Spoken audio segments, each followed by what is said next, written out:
Today, I talked to a financial coach, an award-winning blogger who went from being totally broke to being able to give away $1 million and pay off his mortgage in 3 years. Yes, talk about transformation. So if you're anywhere between broke and giving away $1 million, I think you'd like this episode. So have a listen. Like, it's not because we're so smart. It's not because we did, it's like God is the one who gets the glory on that. Like the mere fact that we were able to give away $1 million, the mere fact that we were able to pay off our house in 3 years, like those remarkable things, it's like they were all attached to something that God did. And we had a part to play. And I'm thankful that we took the steps to do our part, because I don't know what would have happened had we not.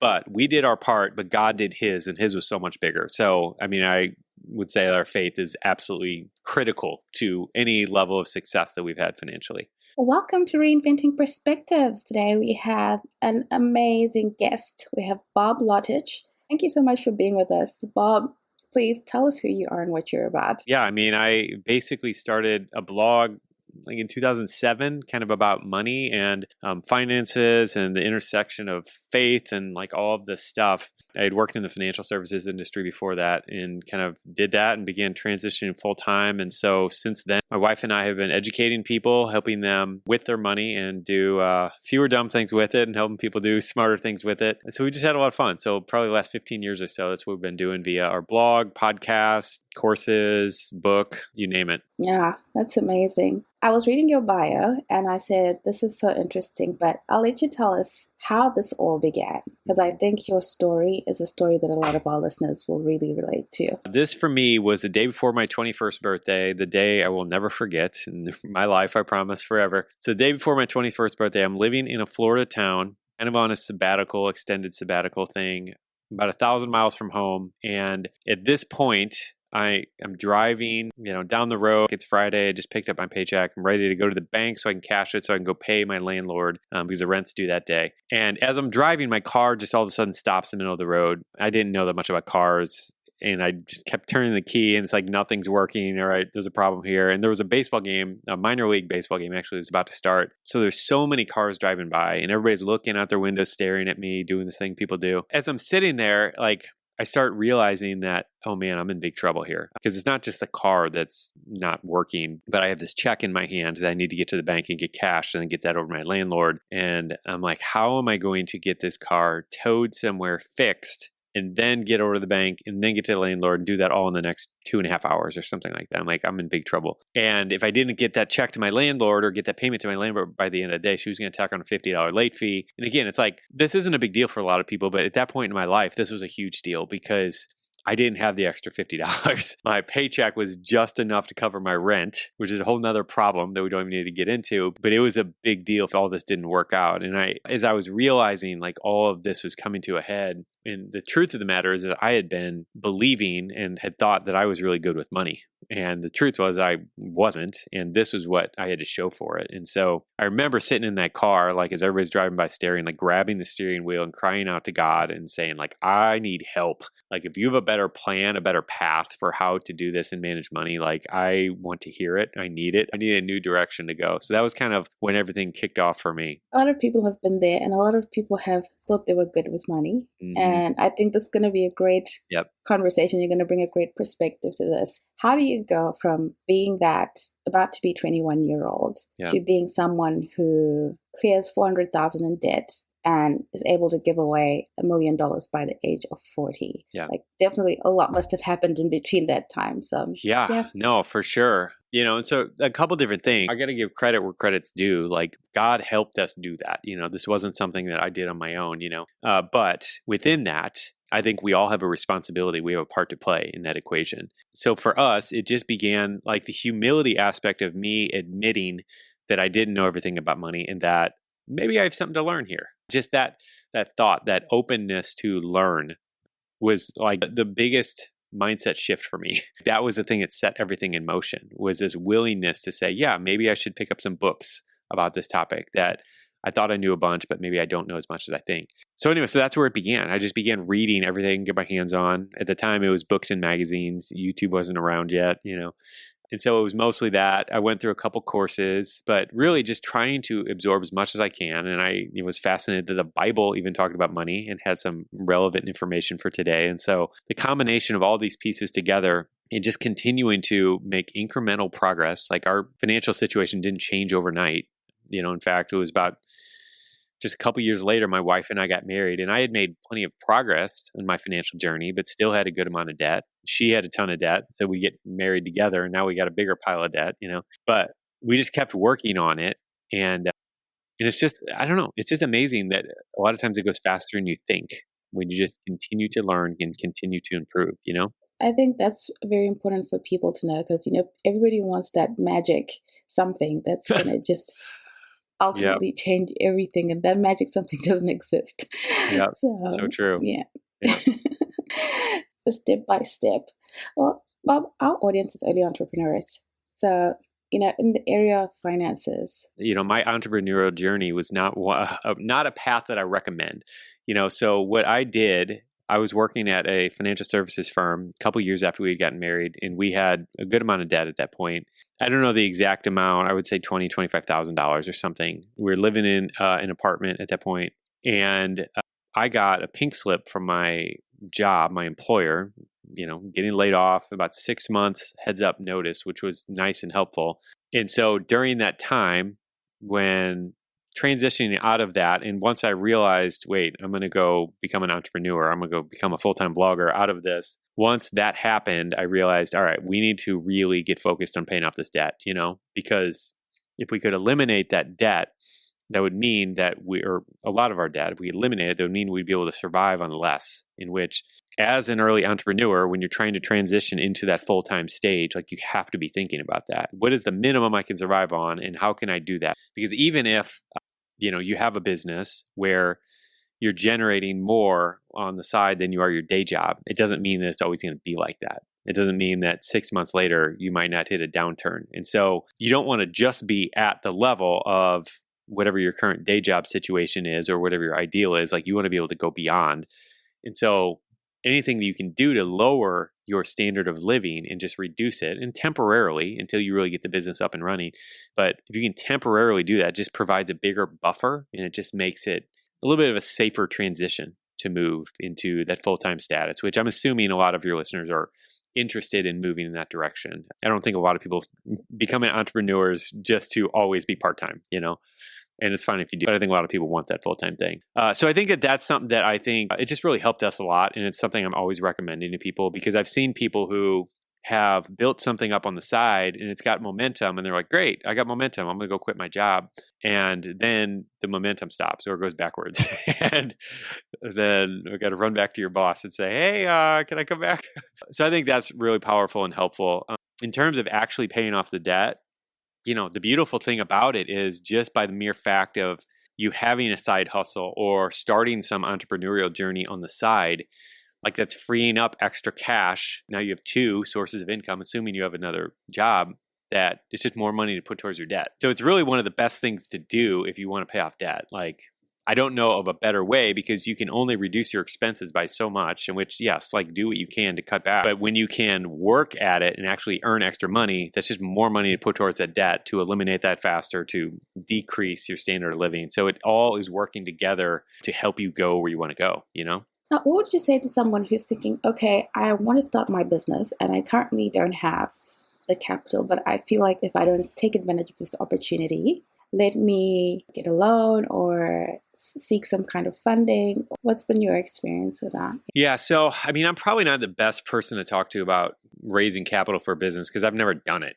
Our entire time we've been debt-free. Like, we started bootstrapped. I never borrowed any money for the business. And I think that's ideal. If you could be in a business like that, that's great. Now, obviously, I know there's certain businesses where it's not really an option. I have a friend who runs an apparel line and has had to, seek investors and stuff like that to raise capital. And so there's certain businesses where that absolutely is necessary. But the thing that I would recommend, that I can recommend, is don't wait around until someone else gives you money to get started. There are plenty of things that any business can do to get started. Okay. So even if I had an apparel line, or I was going to start an apparel line and I was waiting, or I wanted I knew I was going to have to raise money in order to get it off the ground. Like I would be starting an Instagram and TikTok account, not TikTok. I would be starting accounts on each of them, maybe posting clothes that I like or something like that. Like just starting to build an audience. Like anyone can start building an audience of people who might be interested in the thing you're going to sell for free. And so that is, if you're listening and you're sitting around waiting on the sidelines, waiting for someone to come give you money to start your business, don't. Like start doing something now in preparation for when you get to that point. And who knows, you might even, the way you start building that and you build a platform on Instagram or TikTok or something, like you might end up, it might shifting, like, and you might not even need to borrow money at some point, so just do something. Don't wait around for money to come to you. I would say just run and start building an audience.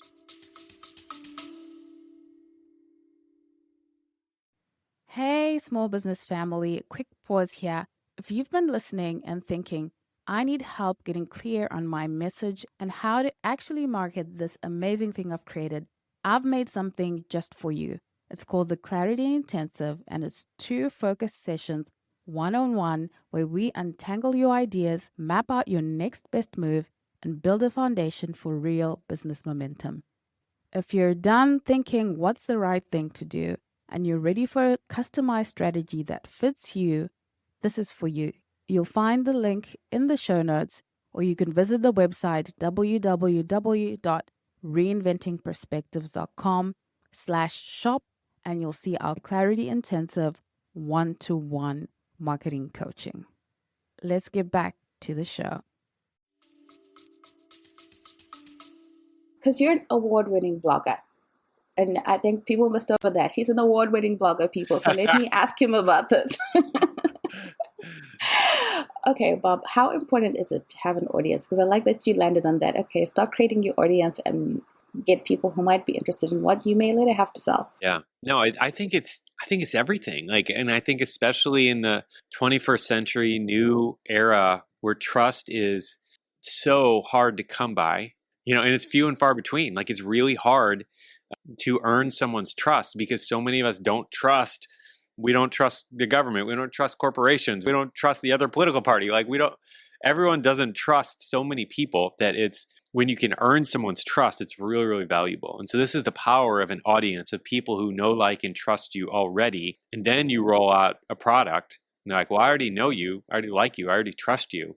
It's like you have such a heads up, such a leg up in your ability to be able to sell a product to them. And I've been paying attention to us. So we sell financial courses, helping people budget, helping people start investing, things like that. That's basically how we make most of our money, is the products we sell.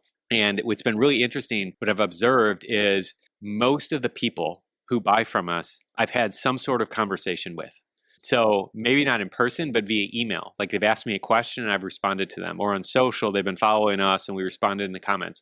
But like those little touch points, like if I trace back, and I don't have the hard numbers on this, but like just anecdotally when I look at it, I'm like, I'm pretty sure most of these, I've had some sort of interaction with them. And so for me, it's just like, this is proof positive that I want to focus on nurturing our audience, that's the most valuable thing I can do.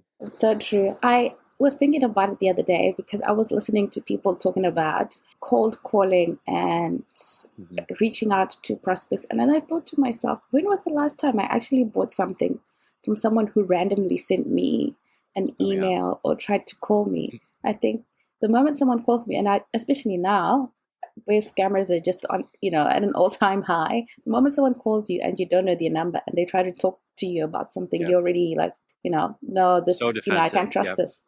Absolutely. Yep. And maybe they're already just trying to sell you something, but because of the level of scams and that kind of thing that's going on, I feel like every person, you've made a decision to buy just from following their Instagram content or their LinkedIn content. And then you feel, okay, it's safe to do business with this person. Yeah, that's so true. Yeah, and it's such a big opportunity that we have, because if you're cold calling, and it's like, and there's some people who are great salesmen who can do this, but it just requires so much more work. You know what I mean? So it has to be like a perfectly crafted pitch to even get a 10% response. Like versus, you and somebody who's following you on Instagram, like, and who's been following you for a few months, like they know you already. And so you can just say, hey, I got this thing. Are you interested? And it's like, you don't have to spend 8 hours like crafting this perfect pitch to them. It's like, here's what's in it for you. This is who it's made for. It's like, because you already have such a leg up. And yeah, there's just so much advantage there to just having a connected audience of people who trust you. As you started out as an entrepreneur, this is your first time. Things like the confidence to charge what you think you're worth. Things like, can you sustain yourself with actually earning the money directly yourself and not as an employee? How did you work on your money mindset? Because I think that's a big one. Oh, it's huge, huge. Yeah. And I mean, I'll tell you a funny story. So when I first got laid off from my corporate job and I became a full-time blogger, what happened was a few months into that, or a few weeks into that, actually, a friend of mine who I'd done some work for, kind of freelancing on the side a little bit, offered me a job. And anyway, so he kind of gave me the pitch. He's like, hey, I'd love for you to come work with me. So he offers me his job and he said, how much do you think, what would you want to earn for this? And so I threw out a price that was, and I think at the time it was like $25 an hour or something like that. I said, I think $25 an hour. I had just gotten laid off from a job making like $18 an hour or something. So I'm like, this is a huge raise. Like, I'm so excited if I get $25 an hour. And he responded, like, the way he responded, he's like, I can't tell if you're joking or not. Like, he thought that was too low of a price. And I remember, like, that just taught me something. Like, instantly my mindset shifted of, just because you were in this corporate environment and they said that you are worth this doesn't mean that that's what you are worth. And like, you have to understand that different environments value you and your skill set so drastically different. I just saw this thing on the news the other day. It showed this picture of this violinist, like a world-renowned violinist, playing down in a subway, playing a $2.5 million violin. And it just shows this video of everyone walking by. And they said, like, the day before he was playing at whatever, I don't know, some huge venue, and it was completely sold out. And anyway, it just illustrates the point that what you are worth, like, you have to be careful of how you're determining that, because you can go in this group and only be worth this, but over here, you're worth this, and it could be completely different. And so that's like the first, I think, lesson that I got in all of this. It was super helpful for me to realize that just because this corporate world said I'm only worth whatever, $16 an hour, I'm actually worth way more, the value that I have to add. You know what I mean? And I like that story too, because it really speaks to understanding where you're of the highest value and to whom you're of the highest value. Yep. And not just kind of trying to sell to everyone, because some people, they just won't get it, and you'll waste your own time. I know that you usually work with your wife. Yeah. When I saw this, I said, oh, a lot of people are going to really, really identify with this. So you said, dealing with money as a contentious issue when you have a partner, or you are a partner who spends too much. Yep. How you got past that, or how you worked through that with your partner without trying to kill each other in the process. Yep. Yeah, no, and we definitely had that, because I mean, I'm a certified educator in personal finance, and I love to say that she's our certified spender of all of our money. And so we definitely have that kind of dynamic. And I think when we first got married, we, like so many couples, came from different backgrounds, had different pasts, so we had to figure some of this stuff out. And I think the thing that helped both of us, I was the one who needed to do more work on this. Like, I needed to humble myself, because I'm the numbers guy, and it was easy for me to kind of build out the budget and just say that this is math, it's black and white, my way's right, so just get on board. I had to humble myself and just admit that she has some value to add to this equation, even if it's not necessarily in terms of the numbers on the sheet. There's a reason that we're together in this marriage. And if I lean into her giftings, which are different than mine, so mine is the numbers side of it, but hers is enjoying life and understanding that money can and should be spent for things to enjoy it sometimes, not always, but in some cases. And since I leaned the other direction, maybe towards saving too much for the future, my wife, Linda, has just brought so much balance to me. And so by me humbling myself in that area and kind of leaning into her a little bit more, adjusting our budget in ways that maybe I felt like were wrong, but to do it for the sake of the marriage and for the sake of leaning into her desires a little bit more, it ultimately, she did the same, and so we reciprocated. And so we just found a sweet balance point by doing that. Do you know what I mean? I do definitely identify with that, where it's like one of you can be so on the far extreme and the other one can be so on the other far extreme, but you do need that little bit of like an enjoyment as well as, saving and having an investment. So thank you for Yeah. sharing, how you guys worked through that. What is the best money advice that you ever got? One of the most impactful things for me was actually reading a book called Rich Dad Poor Dad. Yeah, the concept that jumped out of that book to me that I've never let go of is where he talks about buying assets rather than liabilities. So an asset is anything that adds money to your pocket, and a liability is anything that takes money out of your pocket. And so what that did for me is it forced me to reevaluate every dollar that I spend.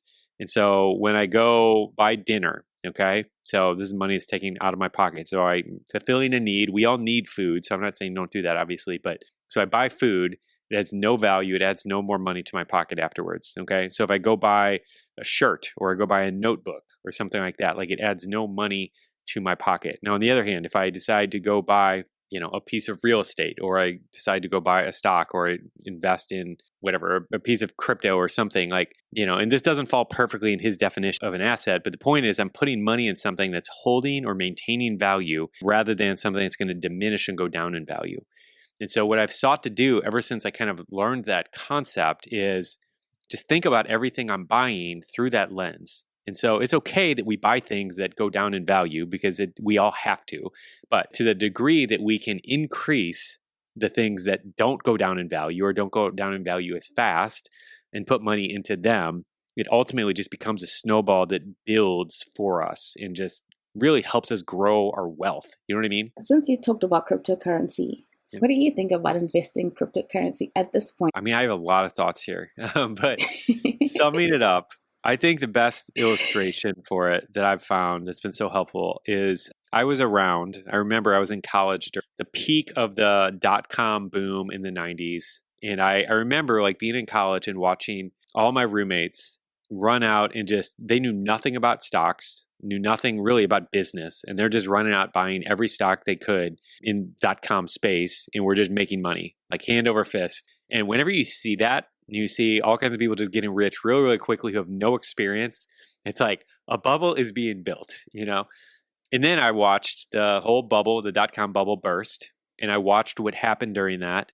And, how so many of those companies just ended up disappearing because they weren't actually good companies. It was just the hype of the internet that pumped them up. Now, the internet was a real thing that was going to last. Like we all know, we've seen it now. But at the time, no one really knew. It's like we knew there was something here that was super promising. And so that was what caused all this hype with all these dot-com stocks. And anyway, and what we see now, or what we've seen now over the last couple of years is so similar to the mid-late 90s, I think, thing in the crypto space, where I think a lot of cryptocurrencies that we see now will not be around 5 years from now. But my hunch is that we're going to have a handful that do make it. And fundamentally, the technology, the concept, the idea of cryptocurrency and DeFi and blockchain and all this stuff, I think this is going to be around to stay. And so the question becomes, where in crypto should I put my money that is going to be like the Amazon.com or the eBay that's actually going to last and be around in 20 years? Do you know what I mean? And so that's the question of the day that I think needs to be asked. So I have a lot of confidence in crypto in general, but there's a lot of actual cryptocurrencies that I don't have much confidence in over the long term. Does that make sense? That explains it really well. Because there's been a lot of panic recently about cryptocurrency. And of course, there's a lot of people who strongly believe in cryptocurrency. And then everybody else now just thinks it's a scam. Yeah, but it was exactly the same way with the internet at the beginning. Like everyone, there were so many scams on the internet, and there still are, but we all use it. And it's the same way with the crypto space. Like there's tons of scams in crypto. But there's actually also legitimate stuff that's taking place and really groundbreaking technologies that are emerging out of all of this. So it's really exciting, but it's also, and then also you go back to the internet, like the internet was really awkward and hard to use. And everybody's like, I don't even know what to do with it. Like other than just, it's like an encyclopedia or something. Like there wasn't much clear utility for it. But over the years, as more and more people developed ideas and concepts and they spread, like, we see all this utility the internet has created for us. And it's going to be the same way, I'm convinced, with the crypto space, where as more time is allowed and more smart minds get into the crypto space developing stuff, I think we're going to see all that utility come over the years to come. I think so too. I mean, at some point it was like the internet was for your email. And after you checked your email, there was nothing else to do. I You're like, what know. am I going to do with it? I know. So that's a really good point. And I do think that the people who will understand how to use this similarly to the internet that you've just talked about will Yep. definitely reap that, being people who are knowledgeable about it in the beginning. Yeah, I mean, a funny thing, I was just on a call with another guy talking about business and internet marketing strategy and stuff like that. And we were talking about in the early days of when internet marketers kind of began selling stuff on the internet, the conversion rates that they were getting, like for their products, like were just through the roof. I mean, he was saying he remembers one guy who said he was getting a 30% conversion rate. 30% of the people that landed on his page were buying. And that's like so insane to think about. But that's what it was, like the opportunity to be at the beginning of the curve. Like there's just unique opportunities that you have. And so I never tell anyone you should buy crypto, but for those who do, there is an opportunity here that, I don't know, that might be missed if you wait 10 years type of thing. Please tell us a little bit about the premise of your book, Simple Money, Rich Life. I Sure. like that. Yeah. Here it is in all of its shining glory. So we wrote this book based off of a John Wesley quote, famous preacher from the 18th century. And he said, I earn as much money as I can. I reduce my expenses as much as I possibly can. And I do that so that I can give as much as I possibly can. And that's been Linda and our motto for a long, long time. And so anyway, so we kind of built a book around this framework where we help our readers basically be more efficient with their spending and really like start spending more money on the things you like and less on the things you don't, and just kind of automating and just simplifying all of that so that you have more money kind of to at the end of the month. And then we also help them in the next section actually earn more, whether you're a freelancer, entrepreneur, whether you're got a job, a normal day job. In all those contexts, we help you earn more from what you're actually doing. And then we go into really our story of learning to love giving, because I hated giving. I used to hate giving, and I felt like it was just terrible, just a waste of my time, a waste of my energy to actually give money away. And now it's one of the favorite things that we do. So the book really just kind of outlines our journey along with the super practical steps of kind of going from, where we started at the beginning of this conversation of me just being completely broken down, having nothing, $7 to my name, to reaching what I think is our most significant financial milestone of being able to give away $1 million at age 40. And so this book is essentially the kind of operating manual that we followed to kind of go down that path. So anybody who is interested in a similar path, I think they'll enjoy this book. Sounds amazing. Well, thank you so much for your time, Bob. My last question is always, what has faith meant to you on your journey? I mean, it's everything. I mean, our faith in God has the remarkable things in this book. Like, it's not because we're so smart. It's not because we did, it's like God is the one who gets the glory on that. Like the mere fact that we were able to give away $1 million, the mere fact that we were able to pay off our house in 3 years, like those remarkable things, it's like they were all attached to something that God did. And we had a part to play. And I'm thankful that we took the steps to do our part, because I don't know what would have happened had we not. But we did our part, but God did his, and his was so much bigger. So, I mean, I would say our faith is absolutely critical to any level of success that we've had financially. Oh, wonderful. Thank you so much, Bob. And to our audience, please go to the 3-Day Money Challenge. Bob, could you tell us a little bit about what they're going to find there? Yeah. So the 3-Day Money Challenge, 3daymoneychallenge.com, I think is the website. Basically, I took 3 of the most important concepts out of this book that I think pretty much anyone can grab and apply to their life right now that'll help them make tremendous financial progress forward. And so it's a great way to kind of test drive the book and just try that out, because I guarantee it'll help you regardless of where you are in your financial journey. And then if you like it, then you can check out the rest of the book. And so it's just a great way to kind of test drive the whole thing. Yeah, that's great. So it's 3daymoneychallenge.com. Thank you so much, Bob. All right. Thank you, Priscilla. Take care. If you got any value out of today's episode, please do me 2 massive favors.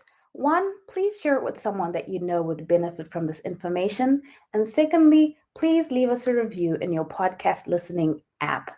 This will help us grow the show and get bigger and bigger guests that will benefit you even more. Thank you so much for that. I absolutely value your time. Thank you for spending time with us listening to the Reinventing Perspectives podcast. Thank you, and see you again next week.